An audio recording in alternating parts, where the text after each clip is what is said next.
তাজিব আর আশিফ নিজেদের গাড়িতে, আর তার পাশে স্পন্দন, কামাল ও আফিম এক গাড়িতে। পিছনে তাজিব ও স্পন্দনের গার্ডস মিলে মোট 14টা জিপ আসছে। তারা শহরের শেষ মাথার দিকে পোড়া বাড়িটায় যাচ্ছে, যেখানে বর্তমানে রুহি আর ইনায়েত আছে। তাজিব আর চোখে একবার আফিমের গাড়ির দিকে তাকালো, মনে মনে ভাবলো, এই ছেলের মধ্যে এমন কি আছে যে ইনায়েত তার হলো না। পর মুহূর্তেই নিজেকে নিজেই গালাগালি দিল। ইনায়েতকে নিয়ে যে সে জেদ করেছে তা বুঝতে আর অসুবিধে হলো না। না হয় ইনায়েতের কথা বলে বিপদের রুহিকে নিয়ে আগে চিন্তা এলো কেন মাথায়। আসিফ গাড়ি চালাতে চালাতে তাজিবের এমন মুখ থেকে মনে মনে খুশি হলো। আল্লাহর কাছে প্রার্থনা করলো যেন আজকে সব ঠিক হয়। এরপর তাজিব রুহিও যেন এক হয়। স্পন্দনের গাড়ি চালাচ্ছে কামাল। স্পন্দন আর আফিম ব্যাক সিটে বসা। আফিম একটু পর পর হাত ঘড়িতে সময় দেখছে। আফিমের চোখ মারাত্মক রকমের লাল হয়ে গেছে, যেন এক্ষুনি ঝরঝর করে রক্ত বইবে আফিমের চোখ থেকে। পোড়া বাড়ি থেকে অনেকটা দূরেই গাড়ি পার্ক করে শেষ পারের মতো প্ল্যান করে নিচ্ছে সকলে। ইনায়েত মূর্তির মতো বসেছিল। তখনই দুটো গার্ড হঠাৎ রুমে এসে রুহিকে ধরল, টেনে হিজড়ে নিয়ে যেতে লাগলো বাইরে। রুহি নিজেকে ছাড়ানোর জন্য হাত পা ছুটছে, চিৎকার চেঁচামেচি করছে। ইনায়েতও গার্ডসদের সাথে রুহিকে ছাড়ানোর চেষ্টা করে যাচ্ছে, কিন্তু লাভ হলো না কোনো। রুহিকে বের করে কোথায় যেন নিয়ে গেল গার্ডসগুলো। ইনায়েত রুহির জন্য দরজা থেকে বের হতে যাবে, তখনই রুমের সামনে হুইল চেয়ারে বসা ইরশাদকে দেখতে পেল হাসি মুখে বসে থাকতে। রুহির বলা এক একটা কথা ইনায়েতের মাথায় আঘাত করছে। রুহি বলেছিল ইনায়েতকে যে রুহিকে এক সময় না এক সময় আলাদা করে দেওয়া হবে, তাই ইনায়েতকে মোবাইলটা দিয়ে গিয়েছিল নিজের। ইরশাদ আর যাই হোক রুহিকে রুমে রাখবে না, কথা বলবার সময় তা রুহির জানা। ইনায়েতকে রুহি বলে গেছে তখন, আপি এক সময় না এক সময় ওরা আমাদের আলাদা করে দেবে, কেননা ইরশাদ মির্জা ভালোই জানে আমাকে রেখে কথা বলা তোমাদের সাথে সম্ভব না ওর জন্য। তাই এই নাও আমার মোবাইল। গার্ডসরা আমার জন্য আসলেই তুমি মোবাইলটার পাওয়ার বাটনে 3 বার পরপর ক্লিক করবে, এতে করে তাজিবের কাছে কল চলে যাবে মোবাইল থেকে আপনা আপনি। আর হ্যাঁ, ইরশাদ মির্জার সবটা যে তুমি জেনে গেছো তা বুঝতে দেবে না। তাজিবরা না এসে পৌঁছানো পর্যন্ত ইরশাদ মির্জাকে রাগানোর রিস্ক নেওয়া সম্ভব নয়। আর হ্যাঁ, প্লিজ আমার কথা বিশ্বাস করে কাজগুলো করো। দেখে নিও ইরশাদ এসে তোমার সাথে এক পর্যায়ে খুব আদরি হয়ে কথা বলবে আর ভালোবাসার দোহাই দিয়ে যাবে। ইনায়েত হাত পেছনে নিয়ে জামার ভেতরে থেকে মোবাইল বের করে 3 বার ক্লিক করলো দ্রুত। তাজিবের কাছে আপনা আপনিই কল চলে গেল। প্ল্যান নিয়ে কথা বলছিল সবাই, তখনই হঠাৎই তাজিবের মোবাইল বেজে ওঠায় তাজিব ভ্রু কুঁচকে মোবাইল বের করে দেখলো রুহির নাম্বার থেকে কল। তাজিব দ্রুত তার রিসিভ করে লাউডে দিল, বাবা তুমি ঠিক আছো? ইনায়েত ছুটে এসে ইরশাদের কাছে বসে পড়ল। রুহির কথা মতো কাজ করলেও ইরশাদকে দেখেই আবেগী হয়ে গেছে ইনায়েত। কি করবে সে? মানুষটাকে যে সে বাবা বলেই ভালোবেসে এসেছে আর চিনে এসেছে। ইরশাদ মুচকি হেসে বলল, মেয়ের জন্য এইটুকু আমার সয়েই যাবে। তুই ভালো আছিস তো মা? আমি কিভাবে ভালো থাকবো তোমাকে এইভাবে দেখে বাবা? কেন আমাকে সেদিন পালাতে বললে বলো তো? ইনায়েতের কান্না ন্যাকামো মনে হলো ইরশাদের। এখন সকাল 11টা। আজকে খুশি মনে লম্বা একটা ঘুম দিয়ে উঠেছে সে। ওঠার পর থেকেই উত্তেজনায় আর খুশিতে অস্থির অস্থির লাগছে তার। ভেবেছিল এই রুমে আসার আগে এসে মাত্র দ্রুত মেয়েকে বলে পেপারসে সাইন করাবে, কিন্তু এখানে এই মেয়ে কান্না শুরু করেছে বলেই বিরক্ত ইরশাদ। বিরক্ত হয়ে বলেই ফেলল, উফ নাকে কান্না থামাও, এবার কাজের কথা বলি। ইনায়েত চমকে তাকালো ইরশাদের দিকে। ইরশাদ কি বলছে তা শুনতে ভুল হয়নি ইনায়েতের। ইরশাদ বুঝলো সে কি ভুল বলে ফেলেছে। দ্রুত হেসে বলল, তুই তো জানিস মা, তুই কাঁদলে আমার কত মন পড়ে, এবার কান্না থামা। এই বলে ইরশাদ নিজের হাত এগিয়ে ইনায়েতের চোখের জলটা মুছে দিল। বেখেয়ালি ইনায়েত পাত্তা দিল না। সে এখন খুব ভয়ে আছে। রুহির কথা সত্যি হয়ে যাবে বলে ভয় আছে ইনায়েতের। বলছিলাম কি মা, তুই তো তোর বাবাকে অনেক ভালোবাসিস তাই না? ইরশাদ মির্জা আদুরি গলায় গদগদ হয়ে প্রশ্ন করল। ইনায়েত তাকিয়ে রইল অবাক হয়ে। রুহির কথা মিলে যাচ্ছে। সত্যি ইরশাদ আদুরে স্বরে কথা বলছে আর ভালোবাসার দোহাই দিয়েই কথা শুরু করেছে। ইনায়েতের হাত পা কাঁপতে শুরু করেছে অস্থির ও উত্তেজনায়। কি হলো, চুপ করে আছিস কেন? ইনায়েতকে আগে এই প্রশ্ন করলে ঝট করে উত্তর দিত ইনায়েত। এখন দিচ্ছে না দেখে অস্থির হয়ে উঠল ইরশাদ। বাবা, অনেক ভালোবাসি। ছলো ছলো চোখে অন্যদিকে তাকিয়ে বলল ইনায়েত। ইরশাদ সাহেবের মুখে হাসি ফুটল। ইনায়েত, মা আমার, তাহলে আমি যা বলবো তাও নিশ্চয় তুই শুনবি আর মেনে চলবি? ইনায়েত অবিশ্বাস্য চোখে তাকালো ইরশাদের দিকে। এরপরে ইরশাদ শাইনিং বা সম্পত্তি নিয়ে কথা বলবে তা নিয়ে দ্বিধা নেই ইনায়েতের। ইনায়েতের চোখ বেয়ে গড়িয়ে পড়তে লাগলো নোনা জল। আর এইদিকে ইনায়েত উত্তর দিচ্ছে না বলে অস্থির হয়ে আছে ইরশাদ। ইনায়েত চোখের জল মুছে ইরশাদের চেয়ার ঠেলে বিছানার কাছে আনলো। তখনই কানে এলো রুহির গগন বিদারী চিৎকার। বুক কেঁপে উঠল ইনায়েতের। রুহির সাথে কোনো খারাপ কিছু ঘটছে না তো? ইনায়েত ইরশাদের হুইল চেয়ারের খাটের কাছে আনলো।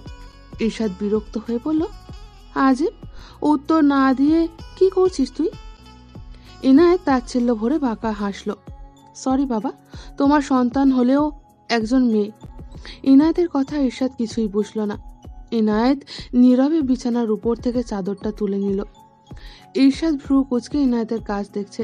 ইনায়েত চাদরটা তুলেই লম্বা করে ইরশাদের পিছনে এলো। কি কর?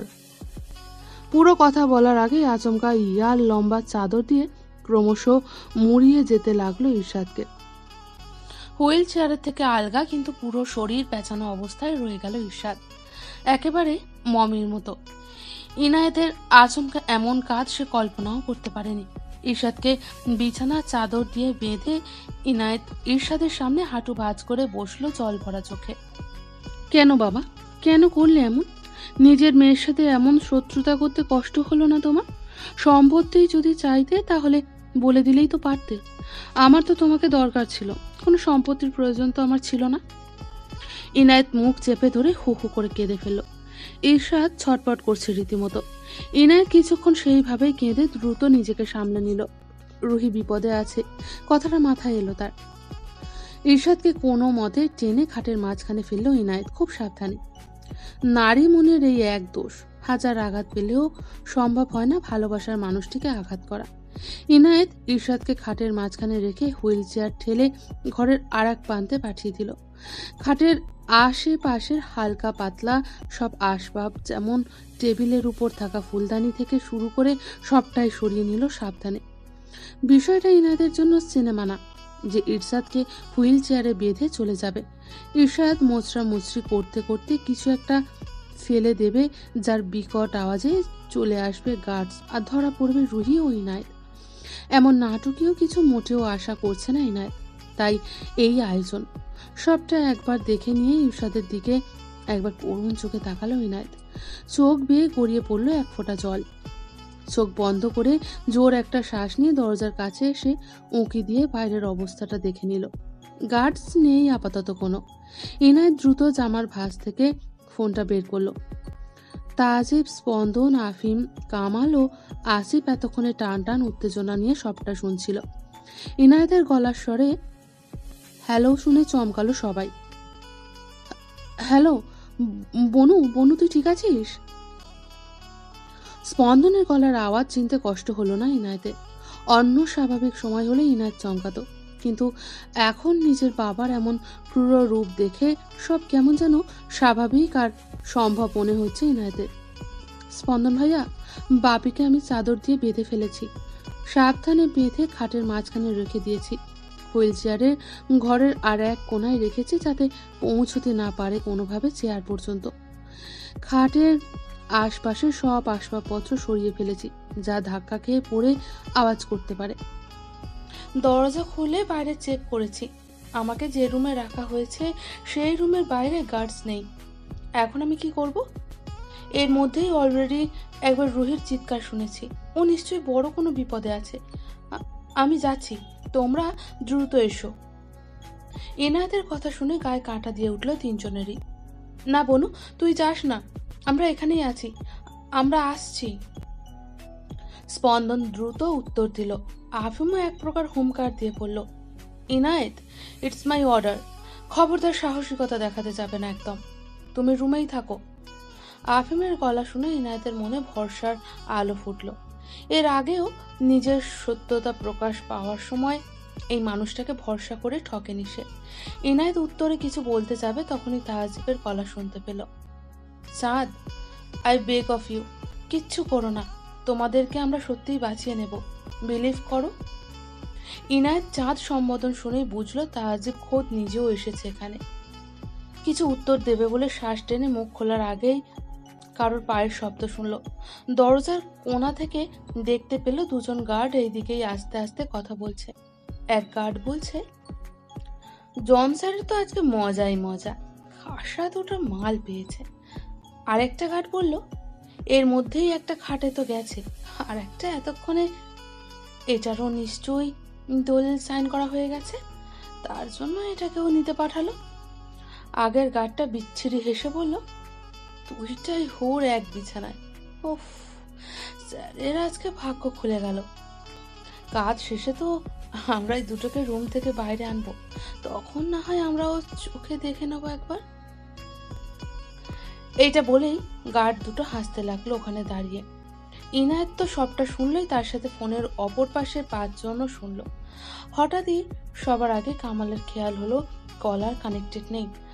আতকে উঠল কামাল, স্যার, কল ডিসকানেক্টেড। কামালের এই ছোট্ট কথাটাই যথেষ্ট ছিল সবার মনের অবস্থা আরো খারাপ করে দিতে। আফিম দিশেহারা হয়ে গাড়ির টায়ারে জোরে একটা লাথি লাগালো। স্পন্দর মাথার চুল চেপে ধরে দাঁড়িয়ে আছে, আর রুহির কথা শুনে তাহজিব অস্ফুট স্বরে রুহি বলে চুপ করে গেল। স্পন্দন, তাহজিব ও আফিমের এই অবস্থা দেখে এগিয়ে এলো আসিফ ও কামাল। আসিফ তাহজিবের পাশে গিয়ে বলল, স্যার, হোশ ফেরান নিজেদের, এখন ভেঙে পড়ার সময় নয়, দ্রুত অ্যাকশন নিতে হবে, দুজনেই বিপদে আছে কিন্তু। তাহজিব মাথা নাড়িয়ে সায় দিয়ে বলল, একদম নীরব, আগে ওদের গার্ডসদের ডাউন করতে হবে। জন এখন নিজের বিচ্ছিরি মনোভাব উপভোগ করবে বলে উত্তেজিত, তাই কোনো স্টেপও নেবে না, নিতে পারবেও না।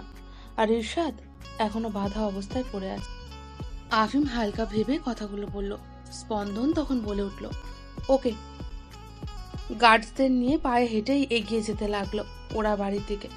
আল্লাহকে ডাকছে সবাই, যে করেই হোক বাঁচাতে হবে ইনায়েত ও রুহিকে। ইনায়েতের হাতে এখন একটা মূর্তি আছে, জানালার পর্দা সে ইতিমধ্যে খুলে নিয়েছে দুটো, গিট দিয়ে বেঁধে নিল শক্ত করে একটার সাথে আর একটা। অ্যান্টিক দেখতে মূর্তিটা একটা খুবই ধারালো তরোয়াল ধরা। ইনায়েত ভেবে নিয়েছে সে কি করবে। এই জানোয়ার ধরনের মানুষগুলোকে যদি মারে তাহলে কোনো গুনাহ হবে না তার। ইনায়েত ইচ্ছে করেই গার্ডস দুটোকে ভড়কে দিয়ে দরজা খুলে দিল লুকিয়ে থেকে। আপনা আপনি দরজা খুলে যেতে দেখেই বাইরের গার্ডস দুটো অবাক হলো। আরো অবাক হলো যখন অনেকটা সময় পর কেউ বের হচ্ছে না দেখতে পেল। গার্ডস দুটো ধীর পায়ে রুমে প্রবেশ করলো অনেকটাই। খাটের মাঝখানে কাউকে বাঁধা অবস্থায় দেখে কিছু বলতে যাবে তার আগে ইনায়েত ওই পর্দা দিয়ে গলা পেঁচিয়ে ধরলো দুজনে। এরপরই ভারী আসবাব দিয়ে দুটো করে আঘাত করলো গার্ডসগুলোর মাথায়। মুহূর্তেই পড়ে গেল গার্ডস দুটো মাটিতে। ইনায়েত চেক করলো দ্রুত পালস আছে কিনা, বুঝলো পালস চলছে। ইনায়েত সেই পর্দার কাপড় দিয়ে বেঁধে দিল দুজনকে, মেঝেতেই ফেলে রাখলো তাদের। একজনের মাথা থেকে রক্তপাত হচ্ছে, তা দেখে বুকটা কেঁপে উঠলো ইনায়েতের। বড় বড় ঢোক গেলে দ্রুত নিজেকে সামলে নিল কোনোভাবে। গার্ডসদের পকেট হাতড়ে দেখলো দুজনের কাছে দুটো বন্দুক আছে। ব্যবসায়িক শত্রুতা থাকার ভয়ে ইরশাদের কাছেও বন্দুক ছিল, তাই বন্দুক সম্পর্কে মোটামুটি অনেকটা জ্ঞান আছে ইনায়েতের। একজনের বন্দুক সাইলেন্সার লাগানো, দুটো বন্দুকই নিয়ে নিল ইনায়েত। তবে হাতে রাখলো সাইলেন্সার লাগানো বন্দুকটা, আর একটা গুজে রাখলো ছোট্ট একটা কাপড় কনুয়ের উপরে বেঁধে তাতে। বন্দুকটা নিয়ে বের হয়ে এলো দ্রুত রুম থেকে। এই দিকটা খালি। ইনায়েত ধীর পায়ে এগিয়ে গেল করিডর ধরে। তাহজিব, স্পন্দন আর আফিম গান হাতে এগিয়ে চলেছে পুরো বাড়ির ভিতর। বাড়িটা দেখেই থমকে গেল সবাই। এখানে মানুষ আসে, তাও অবিশ্বাস্যযোগ্য। তাহলে কি কোনো ভুল হলো? স্পন্দন তখন হঠাৎ এলো, পুরো জায়গা খুঁজে দেখার। গার্ডসরা খুঁজতে লাগলো। আফিম, স্পন্দন আর তাহাজিবও খুঁজতে লাগলো চারিপাশটা, কিন্তু কোথাও কিচ্ছু পেল না। তখনই বাড়ির একদম শেষের দিকে আফিমের চোখ পড়লো একটা ছোট্ট টেবিলে। মানুষজনের আসা যাওয়া নেই সেখানে, তবে খুব দামি পরিষ্কার একটা খালি বোতল আছে মদের। আফিম ভ্রু কুচকে তা হাতে উঠিয়ে নিতে কি অবাক হলো, কেননা ওটা ওঠাতে গেলেও পুরোটা উঠল না আফিমের হাতে। কাঠের সাথে লেগে থাকা অবস্থাতেই খানিকটা উঠল। এরপর কাছে কোথাও বিপ বিপ করে দুইবার আওয়াজ হয়ে বেসমেন্টের মতো একটা জায়গার দরজা খুলে গেল, যা এতক্ষণে খুব সাধারণ মেঝে বলেই মনে হচ্ছিল সকলের। স্পন্দনের মুখে হাসি ফুটে উঠল। তাহজিব গার্ডসদের ইশারা করলো। সামনের দিকে তাহজিব, স্পন্দন আর আফিম, এর পিছনে আসিফ ও কামাল, এরও পিছনে গার্ডস। ইনায়েত করিডোর দিয়ে হেঁটে আসতে না আসতেই দেখতে পেল একটা সিঁড়ি বেয়ে নামছে স্পন্দন, তাহজিব আর আফিম। ইনায়েতকে দেখে তিনজনেই এগিয়ে গেল দ্রুত। স্পন্দন জড়িয়ে ধরলো তার আদরে বোনটিকে, ইনায়েতও জড়িয়ে ধরলো স্পন্দনকে।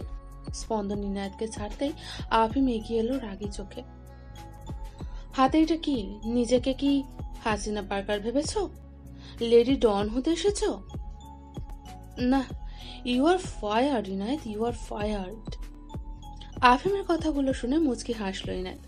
আফিমের লাস্টের এই লাইনটা অনেক দীর্ঘ সময় হয়ে গেছে তার শোনা হয়নি। তাহজিবকে দেখেই ঘাবড়ে গেল ইনায়েত স্বভাববশত, খামচে ধরল আফিমের কোটের হাতাটা। আফিম বিষয়টা বুঝতে পেরে জড়িয়ে ধরল ইনায়েতকে। স্পন্দন রেগে মেগে তাকালো আফিমের দিকে, কিন্তু আফিমের সেদিকে কোনো খেয়াল নেই।